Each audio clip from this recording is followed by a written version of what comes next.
Excelentíssimo senhor doutor Luiz Ricardo Marcondes Martins, digníssimo presidente da mesa, em nome do qual também cumprimento os demais membros que compõem a mesa. Ilustres advogados, juristas, estudantes e não poderia deixar de mencionar, queridos alunos.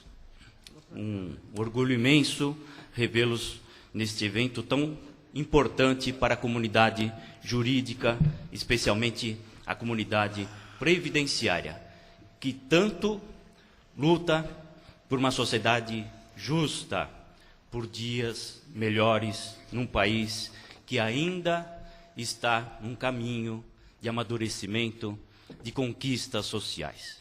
Nós, advogados, temos um papel fundamental para que em algum dia, em algum momento da história desse país, tenhamos verdadeiramente um Estado democrático, social, de direito. Por ora, o tema escolhido é o da repercussão geral. Eu, quando recebi o convite da nossa querida Ordem dos Advogados, eu procurei um tema que pudesse estar presente no nosso dia a dia, que pudesse roçar em nosso braço, que pudesse, de alguma forma, ter algum significado para cada um que participasse do evento. E eu fiz com muita humildade para demonstrar quão difícil é essa brilhante profissão, essa brilhante carreira. E o tema repercussão geral me pareceu oportuno por ser um instituto recente e também por nos afligir muito no nosso dia a dia, e eu espero, de alguma forma, demonstrar isso e mostrar para vocês que a aflição de vocês é a aflição de todos nós, porque esse tema, como tantos outros em matéria previdenciária, efetivamente nos causam um certo desconforto, como eu vou colocar no momento. Bom, antes de mais nada, eu também gostaria de comunicar que parte do material que eu estarei utilizando agora, parte dele, e somente por essa semana, né, porque já há muito tempo eu tenho proferido palestras e utilizado materiais, e às vezes, 10 anos depois, alguém me pede um material e ele já não se encontra disponível. Portanto, essa semana que vem, que entra, por toda ela, eu deixarei parte do material disponível no meu site, o www.adilsonsanches.adv.br. Lembro as palavras do professor Balera, que quando se formou na década de 70, algo nesse sentido, não encontrávamos doutrina suficiente ao estudo do direito previdenciário. Eu me formei em 86 e não encontrava matéria suficiente ao estudo, especialmente pertinente à jurisprudência, né? Os livros já estavam presentes no nosso dia a dia, poucos, mas com muita qualidade, é bom que se diga, porém a jurisprudência era de toda rara, escassa em termos de compilações, não é? De modo que eu faço essa colocação. Por quê? Porque todos os recursos extraordinários que eu estou mencionando na minha palestra, vocês poderão obter com muita tranquilidade, com muita facilidade, no site do Supremo Tribunal Federal. Olha que coisa maravilhosa, sinal dos tempos, não é? Progredimos muito nesse aspecto. Assim, eu também costumo dizer aos alunos que encontramos três alicerces importantes para a nossa formação pessoal. Um deles, a vocação. O segundo deles, a informação. E, por fim, a formação jurídica. Em relação ao segundo deles, nenhum problema. A informação é de fácil acesso. O problema é selecioná-la, saber exatamente do que se trata. Bom, vamos lá.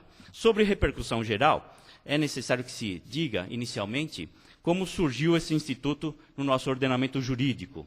Ele surge com a emenda constitucional número 45, que é de 2004, propriamente publicada no Diário Oficial, no dia 31 de dezembro de 2004, que ofereceu nova redação ao artigo 102, parágrafo 3º da Constituição da República.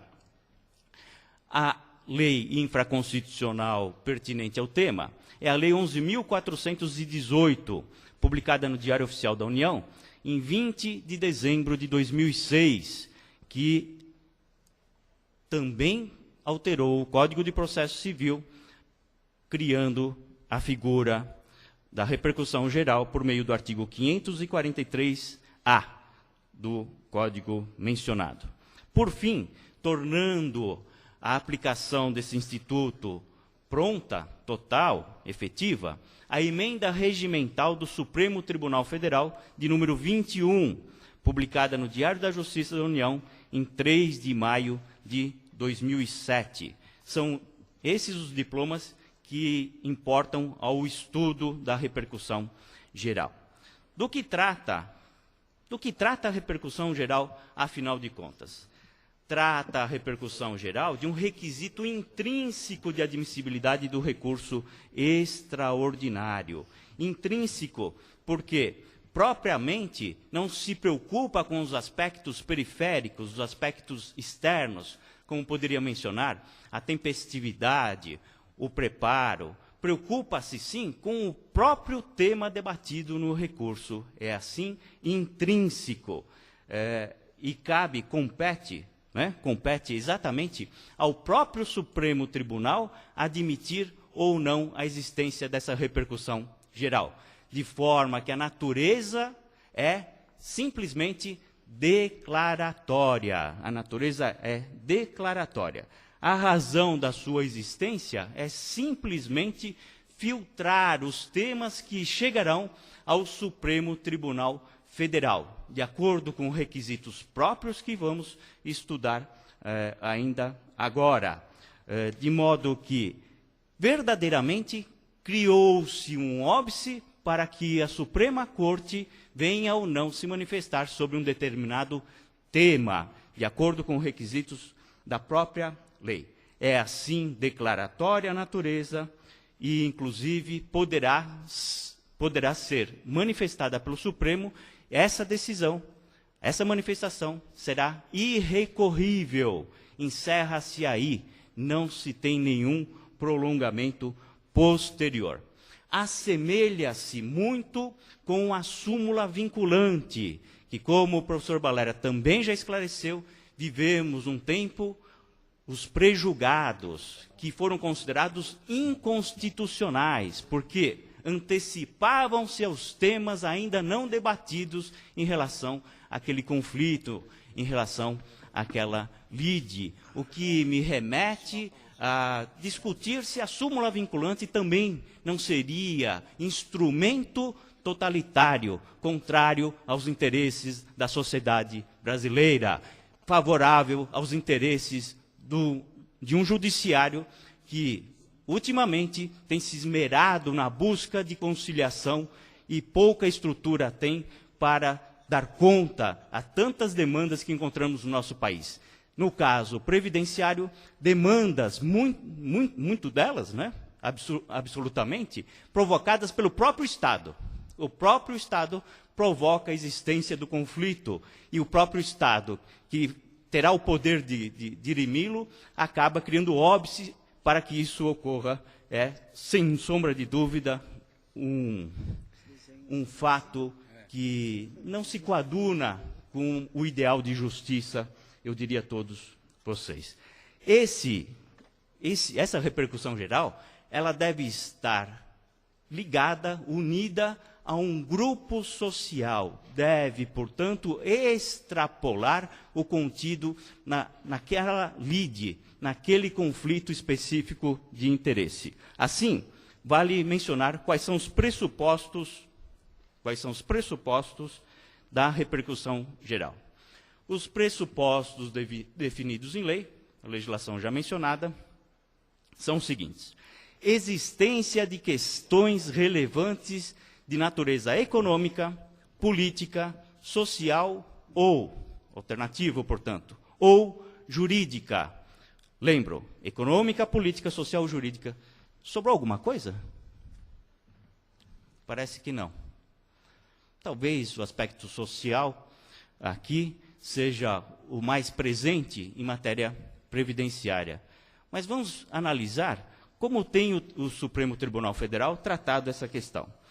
Não basta a existência dessas questões, não bastam essas questões. Também há que se verificar se elas ultrapassam os direitos subjetivos das partes, se extrapolam a própria demanda, se ferem, se elastecem o interesse daqueles litigantes, ou seja, se tem amplitude a toda a sociedade. Para isso, deverá ser corroborada por 4 membros do Supremo Tribunal Federal. A aceitação está ligada a esse requisito também. Vamos lá, vamos analisar esses pressupostos. Eu trouxe, para fazer a análise, casos concretos. Insisto com todos que os recursos mencionados nos slides vocês encontram com facilidade, a íntegra, inclusive, no site do Supremo Tribunal Federal. Um deles, natureza econômica. Reconheceu o STF a repercussão geral em face do seguinte: o deferimento da pretensão acarretará grande prejuízo econômico à Previdência Pública, em virtude da possibilidade de a tese ser veiculada em múltiplos processos.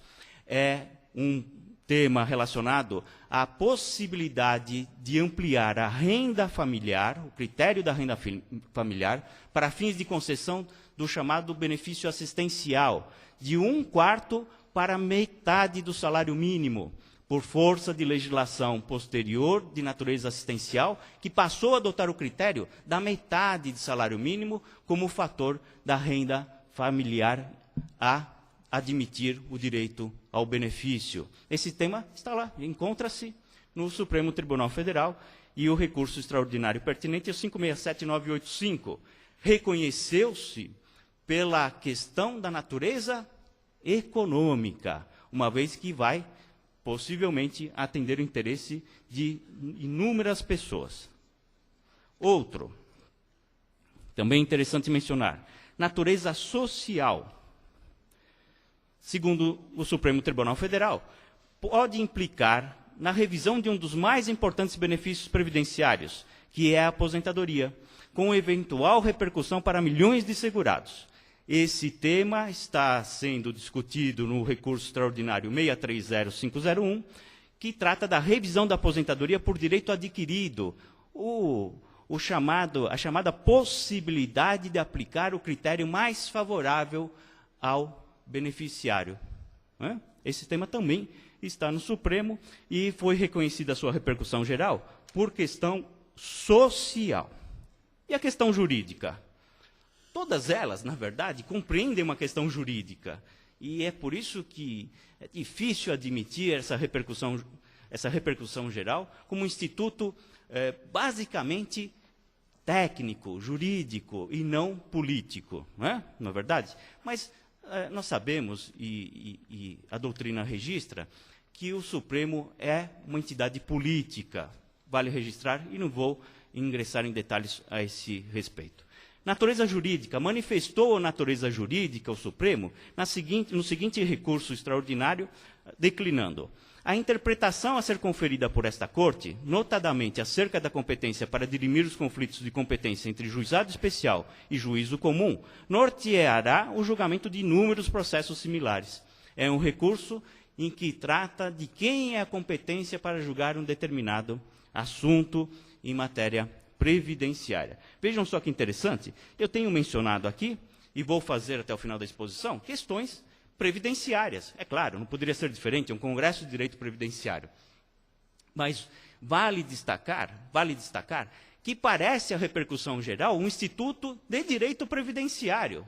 Parece que foi feito para a relação jurídica previdenciária. Assim como foi, certa altura, o Juizado Especial Civil Federal. Muitos pensavam que era um juizado previdenciário. Eu cheguei, inclusive, a presenciar debates sobre isso. Enfim, é um instituto muito próximo do nosso dia a dia. Por quê? Porque direito previdenciário é o direito de todos nós, é o direito que mais amplitude, mais apelo social encontra em todos os ramos do direito pátrio. Vamos lá, continuando. Outra, entendeu-se entendeu-se, presente, natureza econômica, política, social e jurídica, os quatro, num único processo, que é o do RE 583834, sob a seguinte justificativa. Isso porque a tese a ser fixada pelo STF determinará a sistemática de cálculo de milhares de benefícios mantidos pela Previdência Social. Esse tema refere-se à revisão da aposentadoria por invalidez precedida de auxílio-doença. Todos sabem, não é? O auxílio-doença tem um percentual inferior e, quando convertido em aposentadoria por invalidez, simplesmente acrescenta-se à aposentadoria a diferença desse percentual e não se faz efetivamente um cálculo próprio do benefício de aposentadoria por invalidez. Esse tema alcançou a repercussão geral, admitido pelos 4 requisitos necessários à sua consideração. Também pelos 4 requisitos encontramos a seguinte justificativa. O resgate da importância e da responsabilidade dos órgãos estatais pela condição da atividade administrativa no campo previdenciário e tributário tem ocupado a pauta da sociedade civil. RE 631240 trata-se da questão se eu devo ou não percorrer antecipadamente a via administrativa para postular o que de direito. Se a ação judicial tem como esse pré-requisito. Vale lembrar que foi admitida essa repercussão geral em matéria previdenciária, mas há julgados do Supremo Tribunal Federal dispensando o percurso da via administrativa em matéria de seguridade social, como é a concessão de medicamentos. Também já se encontrou no passado, já há registro da dispensa da via administrativa quando a matéria for tributária. Só que no previdenciário parece que ela ganhou um corpo um pouco diferenciado em relação ao tema, né? Também, vamos lá. Não foi pronunciada a admissibilidade, ou seja, não se entendeu existente a repercussão geral nos seguintes temas. Destaquei 2 para trazer para vocês. No RE 584737, em que há pretensão de pensão decorrente de emprego público, sem concurso, esse é um resumo, a questão é mais complexa do que isso, apenas para tornar didática a minha exposição, sob a justificativa, o direito pretendido pela pensionista de receber a pensão decorrente do falecimento de seu marido não ultrapassa os interesses subjetivos da causa. Encontramos aqui a primeira questão que leva a pensar que a repercussão geral não pode ser admitida quando os contornos daquele litígio não atendem o interesse subjetivo, o interesse de um grupo social relevante, e sim de apenas aos próprios litigantes ou a um pequeno grupo que está inserido nesse contexto. Temas assim, pontuais, isolados, decorrentes de benefícios de caráter específico, como é o caso do ex-combatente, da pensão, nesse caso mencionado, e tantos outros, né? Talvez a questão do direito à aposentadoria do portador do vírus HIV, talvez a questão do homoafetivo e assim por diante, talvez indica esse texto, eu arriscaria dizer, que não encontrarão repercussão geral. Não encontrarão repercussão geral. Nessa mesma esteira, vejam só, não se admite a repercussão geral no caso do ex-combatente, pensão do ex-combatente. Se não há controvérsia constitucional ser dirimida, é patente a ausência de repercussão geral. O que é importante colocar? RE 738444. O que é importante colocar? Evidentemente, só haverá repercussão geral quando o assunto atacado for de natureza constitucional, quando ferir literalmente dispositivo e não de forma reflexa dispositivo constitucional. Se isso não ocorrer, apesar de ter alguma repercussão nos moldes do analisado, não será deferida, não será admitida a repercussão geral, né? Não será admitida a repercussão geral. De modo que o que isso nos aflige, o que isso está presente no nosso dia a dia? Primeiro, para interpor o recurso extraordinário, na peça processual, necessariamente, absolutamente, sem qualquer discussão, de forma pacífica, clara, eu devo, em preliminar, já sustentar a existência da repercussão geral. Não cabe mais recurso extraordinário sem essa proposta. Deve ser arguída em preliminar, com destaque, formal e fundamentada no recurso extraordinário. Esse é o primeiro ponto que está presente no nosso dia a dia enquanto advogados.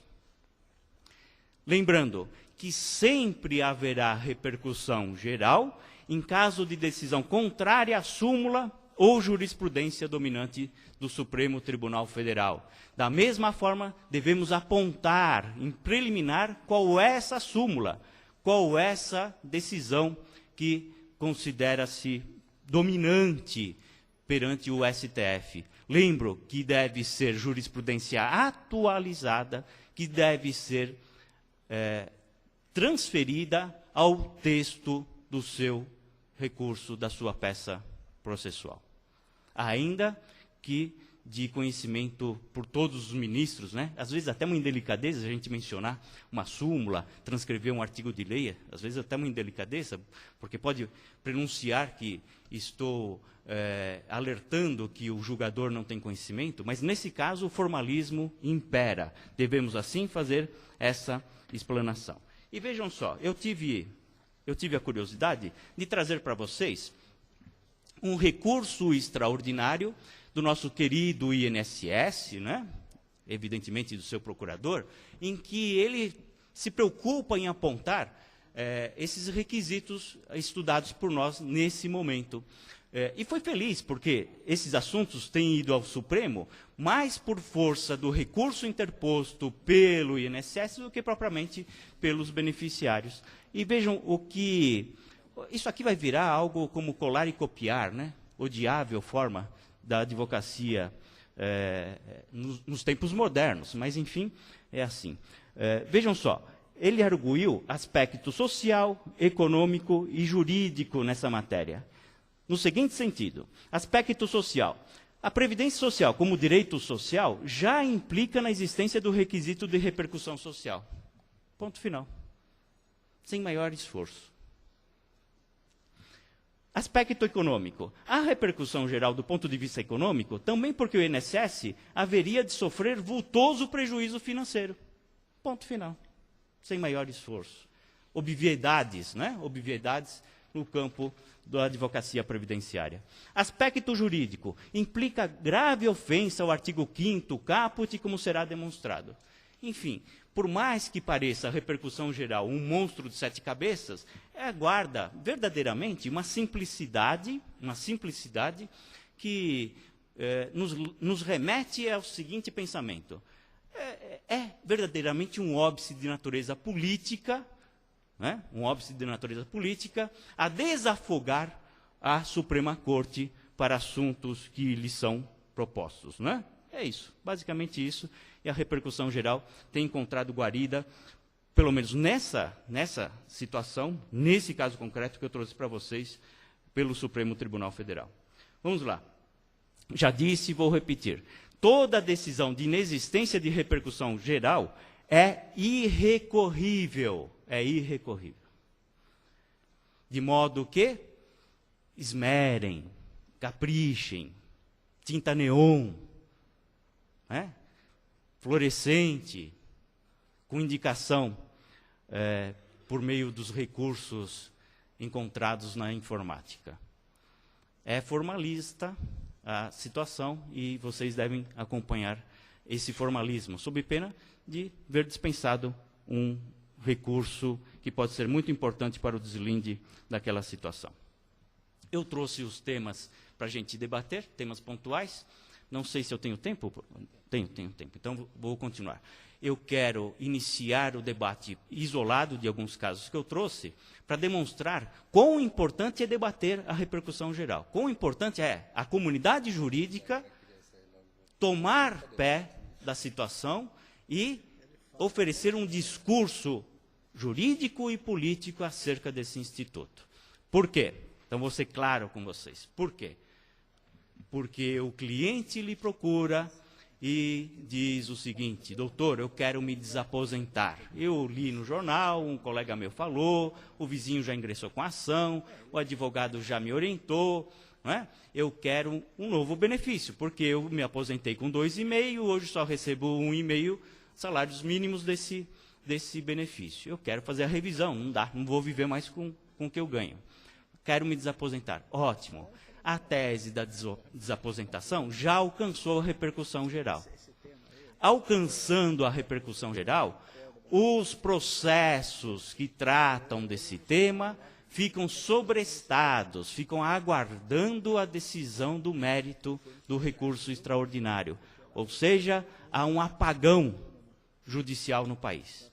Há um apagão, aguardando o pronunciamento da Suprema Corte. E aí, o que fazer? Pega a procuração, ingressa com a ação? Aguarda a decisão do Supremo? Bom, se ingressar com a ação, se o Supremo considerar improcedente, perda de tempo, esforço jogado pela janela. Porque, apesar de permitir, não tem o mesmo efeito da súmula vinculante, decisões em contrário, evidentemente, vai alcançar o topo e a decisão será uniforme com o que o Supremo decidiu. Não é verdade? Se não ingressar com a ação, e eventualmente o Supremo julgar procedente, o que teremos? Pelo menos aguardamos que o Estado venha a respeitar essa decisão, estendendo a toda a comunidade aquele direito declarado. De modo que o ingresso da ação talvez seja inútil também, já que o INSS pode estar fazendo a revisão, dando aquele benefício na forma do julgado, né? Aliás, caso concreto, a revisão pelo teto. Caso concreto, em que o INSS foi à mídia, foi à imprensa, comunicar que estaria espontaneamente fazendo a revisão de todos os benefícios pertinentes a essa situação. Quem ingressou com a ação passa a ter, enquanto advogado, um possível conflito com o seu cliente, que talvez terá, por parte do INSS, a revisão do seu benefício e não vai querer, certamente, honrar com os honorários ajustados. Vejam como isso repercute no nosso dia a dia. Como isso repercute no nosso dia a dia. Vou além. Mais adiante. Mais um passo. Declarou a repercussão geral. Julgou o mérito. Considerou que o direito não atende ao seu cliente, ao beneficiário, ao segurado. Contudo, declarou, por força de uma questão econômica, não há caixa para revisão, não há custeio próprio, como foi o caso da pensão por morte. Mas não se atreveu a falar sobre outro aspecto, seja de natureza tributária, como é o caso de que a contribuição exige uma prestação do Estado, independentemente da existência ou não dessa fonte de custeio própria. Ora, será que esse tema também poderá alcançar o Supremo Tribunal Federal, embora se trata da revisão do mesmo benefício? Ou vou utilizar o exemplo da pensão por morte. Sim, poderá.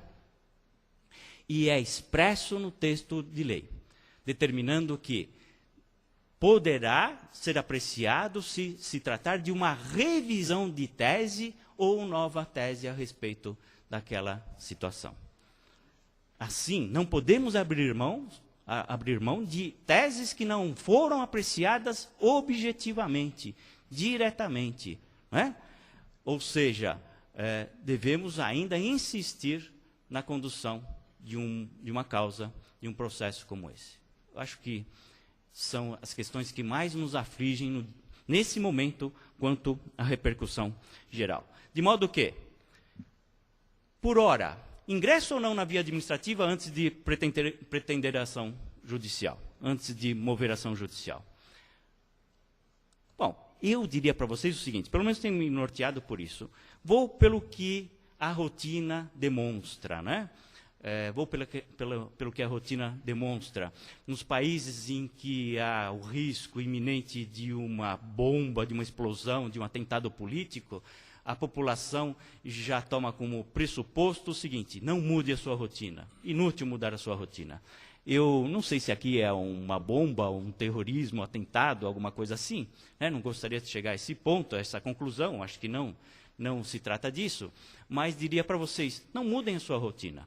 De modo que a nossa rotina hoje está contemplada nos enunciados FONAGEF, que são nada jurídico, mas que na prática tem também uma repercussão mais do que geral. Não é? Enunciado 77, o ajuizamento da ação de concessão reclama prévio requerimento. Então, ação de concessão de benefício, ingresso antes na via administrativa. Não vou mudar minha rotina até que se pronuncie o Supremo Tribunal a esse respeito. Enunciado 78, ajuizamento de ação de revisão que não contemple matéria fática, dispensa o ingresso prévio na via administrativa. Vou me pautar por isso, não vou modificar o meu procedimento até que eu tenha do Supremo Tribunal Federal uma definição sobre esse tema. E ainda, quando virá essa definição? Quando virá essa definição? Vale lembrar que a questão da revisão da pensão por morte levou 12 anos para ser solucionada. 12 anos para ser solucionada, dos quais um bom tempo no Supremo Tribunal Federal, cerca de 2 anos. Tantos assuntos previdenciários alcançaram repercussão geral, será que o Supremo terá o cuidado de dar vazão a esses assuntos, sob pena de fazer com que haja efetivamente um desconforto imenso de toda a comunidade? Não é? Vamos ver se ele tem essa sensibilidade. Esse é a grande questão que se enfrenta nos dias de hoje. Né? Vou em seguida. Sobre a desaposentação. O que é a desaposentação? Renunciar, desfazer, trocar, recalcular, seja lá o que for a desaposentação, a jurisprudência indica que os efeitos serão para frente, nunca para trás, ou seja, não há que se devolver o que se recebeu até então. Eu arriscaria dizer que o assunto está mais voltado, está mais amadurecido para essa linha de pensamento. Né? Como o Supremo vai tratar da desaposentação? Vai tratar da desaposentação como um direito, mas sem se incomodar, sem apreciar a questão da devolução?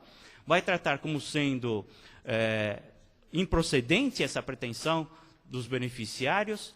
Enfim, o que fazer com esse mundo, esse exército, esse oceano, essa infinidade de pessoas que estão na angústia, estão aguardando a possibilidade da revisão de um benefício.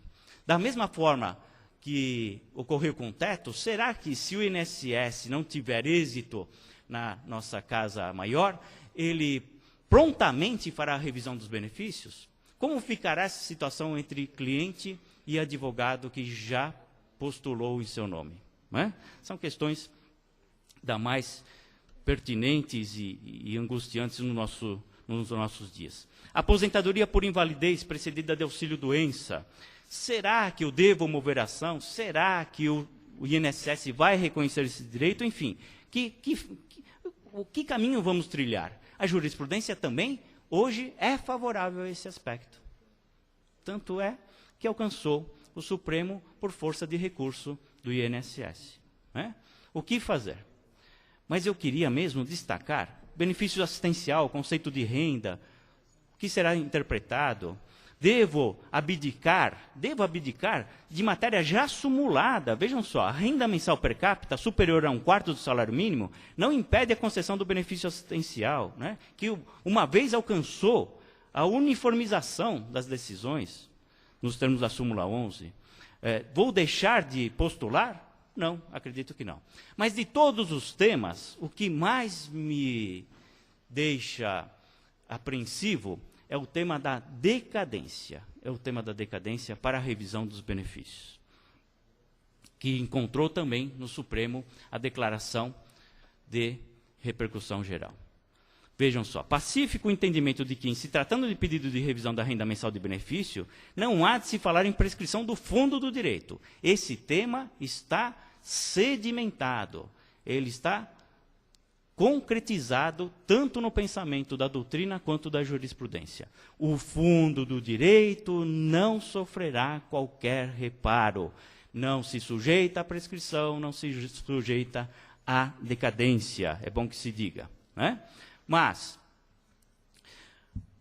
em relação à revisão dos benefícios, curiosamente, de forma irônica, que alcança, inclusive, a do teto, pronunciada recentemente pelo Supremo como um direito de todos os beneficiários, que se enquadram, evidentemente, nessa situação. Bom, não havia decadência, não havia existência de decadência, de modo que eu, a qualquer momento, poderia fazer a revisão do benefício.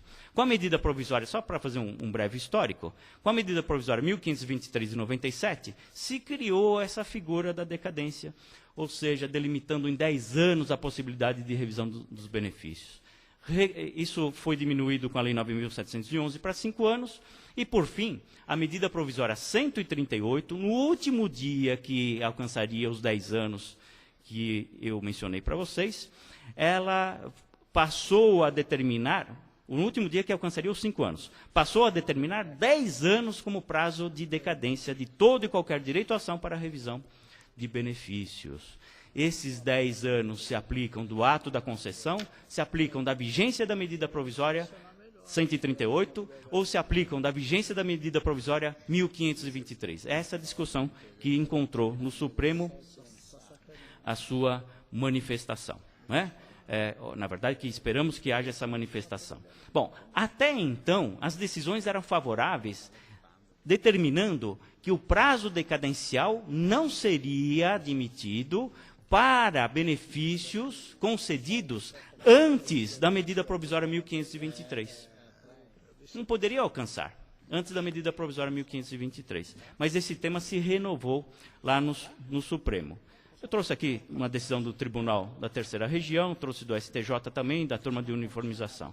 O que pensa o INSS a respeito? Isso vocês encontram na instrução normativa do INSS número 45. Até 28 de junho de 97, 10 anos contados de 1º de agosto, não importando a data da concessão. Desde 28 de junho de 97, 10 anos a partir do dia 1º do mês seguinte do recebimento da primeira prestação. As revisões determinadas em lei podem ser feitas a qualquer tempo, não recai sobre elas o Instituto da Decadência, né? Vale lembrar do IRSM, a tese do IRSM, os 39,67%.